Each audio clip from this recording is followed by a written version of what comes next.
दोस्तों relative speed का concept तो आप सभी ने पढ़ा होगा और आप इतना जानते होंगे कि जब दो लोग एक दूसरे की ऑपोजिट डायरेक्शन में चल रहे हैं, एक S1 स्पीड से और दूसरा S2 स्पीड से, तो इनकी रिलेटिव स्पीड होती है S1 प्लस S2, दोनों को ऐड करते हैं। और जब दोनों सेम डायरेक्शन में जा रहे हैं, एक S1 स्पीड से इसका पीछा कर रहा है और दूसरा पर्सन जा रहा है S2 स्पीड से, तो रिलेटिव स्पीड होती है S1 माइनस S2। इतना आप सभी जानते हो, है ना। और आप इतना भी जानते हो कि मीटिंग टाइम हम कैसे निकालें, कि जैसे कि अगर यहाँ पर डिस्टेंस इनके बीच में d है, तो यहाँ पर जो मिलने में टाइम लगेगा t, that is distance d upon S1 plus S2। Opposite direction में हम क्या करते हैं, S1 प्लस S2 करते हैं, ऐड करते हैं दोनों स्पीड्स को। और सेम डायरेक्शन में अगर दोनों लोग चल रहे हैं, so time taken to meet is distance upon S1 minus S2। वैसे तो आप इसको टाइम स्पीड डिस्टेंस के तरीके से प्रूव कर सकते हो बड़े आराम से, है ना, क्योंकि मीटिंग में टाइम सेम रहता है, उस चीज को यूज करके आप प्रूव कर सकते हो। दूसरा तरीका क्या होता है कि आप इसको टाइम एंड वर्क से भी कोरिलेट कर सकते हैं। जैसे कि ये पर्सन S1 की रेट से काम कर रहा है और ये S2 की रेट से काम कर रहा है। जब दोनों मिलकर काम करते हैं तो इन्होंने मिलकर कितना काम किया भाई, जब ये मिलेंगे तो एक पर्टिकुलर पॉइंट पर आकर मिलेंगे जो कि इस डिस्टेंस के बीच में लाया करेगा। तो इसने जो डिस्टेंस चली और इसने जो डिस्टेंस चली, दोनों का सम जो होगा d होगा, राइट। यानी इन दोनों ने मिलकर टोटल वर्क किया है d, और दोनों ही काम करने को सपोर्ट कर रहे हैं, पास आ रहे हैं। तो इनकी जो कैपेसिटी हो गई वो S1 प्लस S2 हो गई। यहाँ पर टाइम एंड वर्क में जो कैपेसिटी होती है, टाइम स्पीड डिस्टेंस में वो स्पीड हो जाती है। So work upon capacity equals to time, इस तरीके से कर सकते हैं। जब एक दूसरे से दूर जा रहे हैं, मतलब ये काम को क्या कर रहा है, पर्सन अपोज कर रहा है, ये तो पास आने की कोशिश कर रहा है, ये उल्टा उससे दूर जा रहा है। सो दैट मीन्स यहाँ पर जो है ये पर्सन काम को अपोज कर रहा है, तो काम होगा S1 माइनस S2 के रेट से, तो इसलिए इससे डिवाइड करते हैं। तो इतनी जानकारी आपको पहले से थी। अब हम बढ़ते हैं इसके आगे। अगर आपको डेप्थ में नॉलेज चाहिए तो पूरा सेशन आप एंड तक देखना। थंबनेल पर जो सवाल दिया गया है वो कुछ इस तरीके से है कि एक पर्सन 55 मीटर पर सेकंड की स्पीड से चल रहा है और दूसरा पर्सन इसके ऑपोजिट डायरेक्शन में चल रहा है 44 मीटर पर सेकंड की स्पीड से। यही तो है सवाल। और इनके बीच की जो दूरी दे रखी है वो 300 मीटर दे रखी है, और आपसे पूछा गया है कि 50वीं मीटिंग कितने समय बाद होगी, 50th मीटिंग। तो कैसे निकालेंगे? तो देखो, इसके लिए डायरेक्ट तरीका क्या होता है, time taken for nth meeting is 2n-1 into distance d upon S1 plus S2। ठीक है, 50वीं मीटिंग का मतलब ये है कि टू एंड फ्रो ये चल रहे हैं, तो 50वीं मीटिंग कितने समय बाद होगी। टू एंड फ्रो का मतलब कि ये बंदा इधर आया गया, इधर आया गया, ऐसे मतलब इसका डेस्टिनेशन ये है, यहाँ तक पहुंचा फिर वापस आया, फिर यहाँ तक पहुंचा वापस, मतलब लगातार इसके बीच में चल रहे हैं, ये भी चल रहे हैं। तो इनकी मुलाकातें लगातार होती रहेंगी, और इस सिलसिले में अगर आगे बढ़े तो 50वीं मीटिंग भी कहीं ना कहीं होगी। तो वो कब होगी? तो इसके लिए ये तरीका है 2n-1 into D upon S1 plus S2। अभी आगे कहानी शुरू हुई है, अभी खत्म नहीं हुई है। कहानी का अंत मैंने बता दिया है, लेकिन इस अंत तक पहुंचे कैसे और इस अंत के लिमिटेशन क्या क्या है, वो सब समझने के लिए वीडियो के एंड तक बने रहना। देखो, तो 50वीं मीटिंग मुझे निकालनी है, तो एन की वैल्यू मैंने क्या रख दी, यहाँ पर 50 रख दी। तो 2 into 50-1 into D, distance 300 metre हो गई, और अपॉन स्पीड्स का जो समय S1 प्लस S2 55 प्लस 44 99 हो गया। तो ये भी 99 आएगा, ये भी 99 आएगा, कट जाएगा, तो मेरा आंसर आएगा 300 सेकंड, यानी 5 मिनट बाद इनकी 50वीं मीटिंग होगी, राइट। अच्छा, जब दोनों सेम डायरेक्शन में चल रहे हैं तो सिर्फ पहली मीटिंग होती है, उसके बाद दूसरी मुलाकात होती नहीं है। क्यों? क्योंकि ये फास्टर पर्सन जब इसको ओवरटेक कर जाएगा तो आगे निकल जाएगा, लौट के क्यों आएगा, है ना। तो इसमें सिर्फ एक मीटिंग होती है, सेकेंड, थर्ड, फोर्थ, फिफ्थ, 50वीं, 100वीं, ये जो मीटिंग होती है ना, वो केवल ऑपोजिट डायरेक्शन में जब ये लोग चल रहे हैं, टू एंड फ्रो मोशन कर रहे हैं, तभी इसका सवाल पैदा होता है, अदरवाइज तो होगा नहीं, है ना। तो इसका जो आंसर होगा वो ये होगा 300 सेकंड। अब ये चीज आती कैसे, इसकी बात करते हैं थोड़ा। देखो, और इसके लिमिटेशन क्या है, इस फॉर्मूले को हम कब नहीं लगा सकते वो भी देखेंगे, और क्यों नहीं लगा सकते। तो भाई मैं सपोज एक एग्जांपल यहां पर लेता हूं कि दो लोगों के बीच की डिस्टेंस थी d, ठीक है। एक पर्सन यहां से चल रहा है S1 स्पीड से और दूसरा पर्सन यहां से चल रहा है S2 स्पीड से। नाक कान आंख खुले रखकर बिल्कुल पूरी कंसंट्रेशन के साथ सीखना, एक बार में आपको समझ आ जाएगा। मैं ये कह रहा हूं कि भाई जब ये इनकी पहली मीटिंग होगी तो इस पर्सन ने कुछ डिस्टेंस चली, इस पर्सन ने कुछ डिस्टेंस चली, यहां पर हो गई भाई इनकी फर्स्ट मीटिंग, राइट।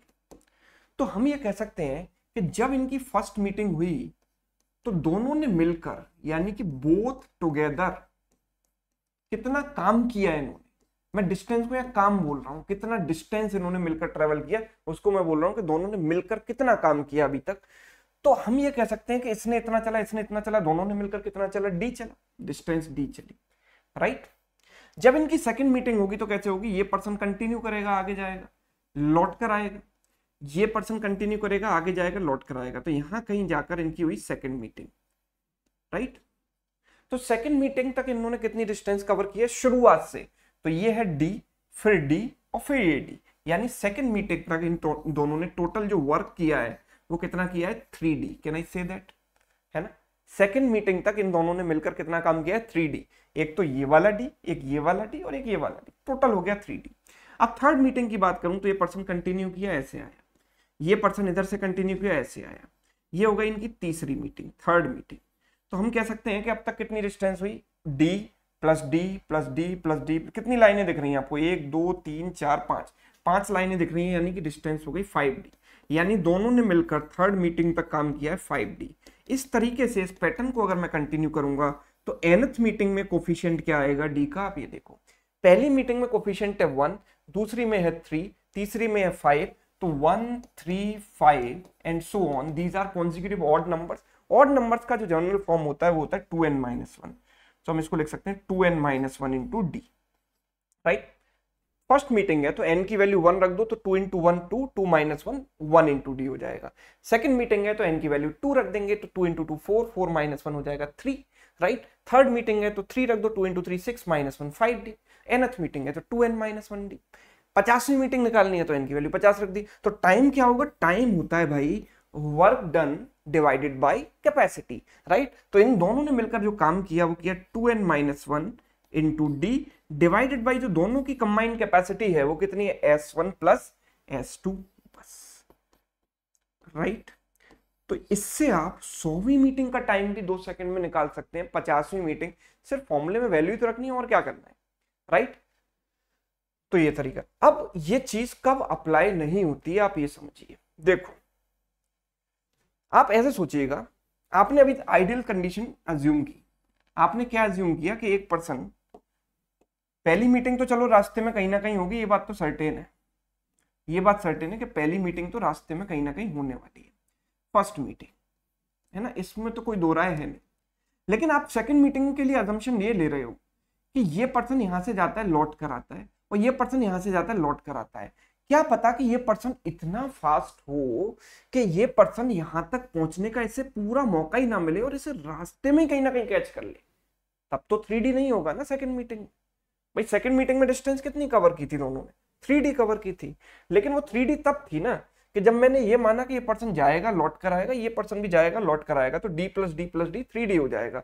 लेकिन इस केस में हो क्या रहा है कि जो ये वाला पर्सन है उसकी स्पीड इतनी ज्यादा है कि ये पर्सन जा रहा था बेचारा, इसको यहां तक जाने का मौका ही नहीं मिला और इसको रास्ते में कैच कर लिया। अब तो सेकंड मीटिंग यहां पर हो गई भाई, यहां पर सेकंड मीटिंग हो गई इस पॉइंट पर, और अब तो दोनों ने टोटल डिस्टेंस 3D नहीं चली, तो फॉर्मूला यहां पर नहीं लगता है। तो हम ये कैसे डिसाइड करें कि स्पीड कितनी ज्यादा हो कि ये चीज एप्लीकेबल नहीं होगी।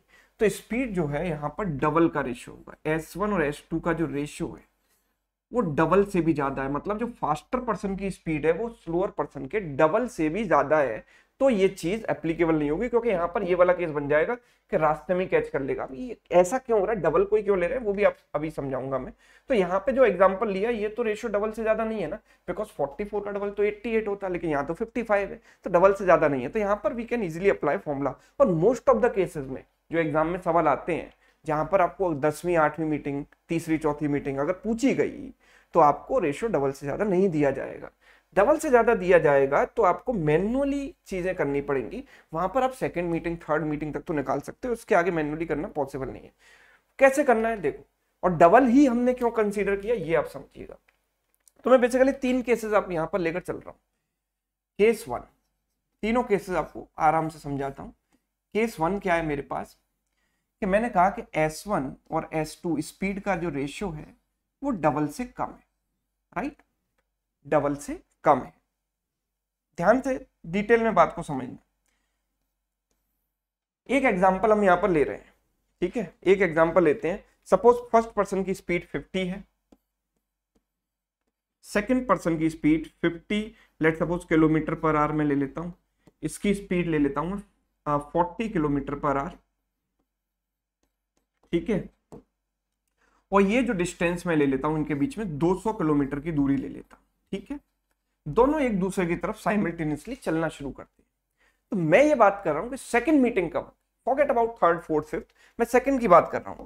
तो मैं इस तरीके से इसको अप्रोच करता हूं, जो फास्टर पर्सन है वो कौन है इनमें से, 50 और 40 में से फास्टर कौन है, जिसकी स्पीड ज्यादा है, 50 वाला। ये पर्सन ऑपोजिट एंड पर कितने टाइम में पहुंचेगा, तो मैं कह सकता हूं कि फास्टर पर्सन ऑपोजिट एंड तक पहुंचेगा, 200 किलोमीटर दूरी चलेगा 50 की स्पीड से, यानी कि हम कह सकते हैं कि 4 घंटे में ये ऑपोजिट एंड पर पहुंच जाएगा। जो फास्टर पर्सन है वो 4 घंटे में ऑपोजिट एंड पर पहुंच जाएगा, और तब ये भी चल रहा होगा, तो कहीं ना कहीं रास्ते में इनकी पहली मीटिंग तो हो चुकी होगी। यस, क्योंकि जब ये ऑपोजिट एंड पर पहुंचेगा तो रास्ते में इसको मिलता हुआ ही पहुंचेगा ना, तो फर्स्ट मीटिंग तो हो गई। तो अब सिचुएशन ऐसी है कुछ कि ये पर्सन ऑपोजिट एंड पर पहुंच चुका है और लौट चुका है यहां से रिवर्स, उल्टा 50 की स्पीड से, और ये पर्सन कहीं ना कहीं आगे पहुंच चुका होगा, क्योंकि ये 40 की स्पीड से चल रहा था, तो 4 घंटे में कितना चला होगा, 40 × 4 160 किलोमीटर। तो ये यहां से 160 किलोमीटर आगे आ चुका है। कितना आ चुका है, 160। बची डिस्टेंस कितनी है, बिकॉज टोटल 200 थी, तो ये 40 और बची है, राइट। तो ये पर्सन ऐसे आ रहा है। अब आप ये सोचो कि ये जो पर्सन है इसको क्रॉस करेगा आइडियली 160 अपॉन 50 - 40, इतने टाइम। 50 - 40 क्यों किया, because they are moving in same direction now, same direction में रिलेटिव स्पीड में माइनस करते हैं। तो 160 अपॉन 50 - 40 यानी 10, यानी 16 घंटे में इसको पकड़ पाएगा, और ये पर्सन यहां से यहां तक 1 घंटे में ही पहुंच जाएगा, है ना। तो मतलब इसको ये रास्ते में नहीं पकड़ पाएगा ना, क्योंकि इसको यहां से यहां तक पहुंचने में सिर्फ 1 घंटा लग रहा है और इसको पकड़ने में 16 घंटे लगेंगे, तो 16 घंटे का मार्जिन भी तो होना चाहिए, तो इसको रास्ते में तो नहीं पकड़ पाएगा। यानी जब ये लौटेगा तभी इसकी मीटिंग होगी, यानी कि वो 3D वाला केस बनेगा। बनेगा कि नहीं, कि ये भी लौट कर, ये भी यहां से यहां गया लौट कर आ रहा है, और ये भी लौट कर आ जाएगा, तब मीटिंग इनकी होगी। सो ये 3D वाला जो फॉर्मूला वाला केस है वो हम यहाँ पर अप्लाई कर सकते हैं। अब अगर मैं सेकंड केस यहाँ पर लेकर चलूं, तो मैं एग्जैक्ट डबल का रेशियो भी ले सकता हूं। अभी मैंने लिया S1/S2 <2। अगर मैं यहाँ पर लेता हूं S1/S2 एग्जैक्ट 2 के बराबर ले लेता हूं, तब क्या होगा। तो आप जरा देखो एक एग्जांपल, कि सपोज हमने डिस्टेंस ली 400 किलोमीटर, ठीक है, 400 किलोमीटर। एक पर्सन की स्पीड है 80 kilometre per hour, faster person की, और स्लोअर पर्सन की स्पीड है सपोज 40 किलोमीटर पर आवर। तो रेशियो एग्जैक्ट डबल के बराबर है। 80/40 का जो रेशियो है वो एग्जैक्ट डबल के बराबर है। तो यहां क्या होगा, मैं वही अप्रोच लगा रहा हूं जो पिछले क्वेश्चन में लगाई थी। मैंने देखा कि फास्टर पर्सन यहां से ऑपोजिट एंड पर पहुंचेगा 5 घंटे में, क्योंकि 400 चलेगा 80 की स्पीड से, तो इसको लग जाएंगे 5 घंटे, राइट। और रास्ते में पहली मीटिंग कहीं ना कहीं इन दोनों की हो चुकी होगी, राइट। अब जो भी होने वाली है वो सेकंड मीटिंग होने वाली है। तो हम ये कहेंगे कि भाई 5 घंटे में ये कितना चल चुका होगा, 40 × 5, यानी कि 200 किलोमीटर चल चुका होगा, है ना, 200 किलोमीटर चल चुका होगा। तो अब सिचुएशन कुछ इस तरीके से है कि ये बंदा 200 चल चुका है, यानी आधा रास्ता कवर कर चुका है, और आधा बचा हुआ है, बिकॉज टोटल 400 था। ये जा रहा है ऐसे 40 की स्पीड से, और ये जा रहा है 80 की स्पीड से ऐसे, राइट। यही तो सिचुएशन होगी, और पहली मीटिंग इनकी हो चुकी है। अब जो होने वाली है वो दूसरी मीटिंग है। तो इसको ऐसे कैच करने में कितना समय लगेगा, हम कहेंगे 200 अपॉन 80 - 40, यानी 200 अपॉन 40, यानी 5 घंटे कैच करने में लगेंगे, और 5 ही घंटे इसको यहां से यहां तक पहुंचने में लगेंगे।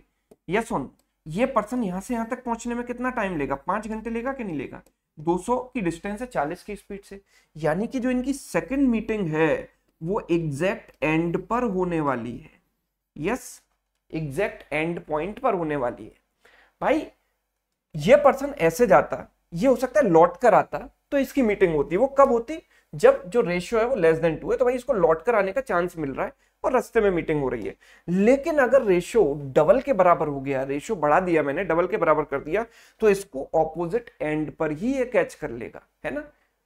इसको मुड़कर आने का चांस नहीं मिलेगा, एंड तक कैच कर लेगा। और अगर मैं रेशियो को थोड़ा और बढ़ा दूं, तो फिर हमारे पास केस कौन सा वाला बनेगा, ये वाला, कि इसको रास्ते में ही पकड़ लेगा, है ना, इसको एंड से और पहले पकड़ लेगा अगर ये पर्सन और फास्ट हो जाए तो। जैसे कि एग्जांपल लेते हैं, हम इसकी स्पीड 100 कर देते हैं। इनके बीच की डिस्टेंस है 400 मीटर और 400 किलोमीटर, राइट, 400 किलोमीटर। इसकी स्पीड मैंने ले ली 100 किलोमीटर पर आवर और इसकी स्पीड हमने वही रखी 40 kilometre per hour. So this is case 3. This is case 3.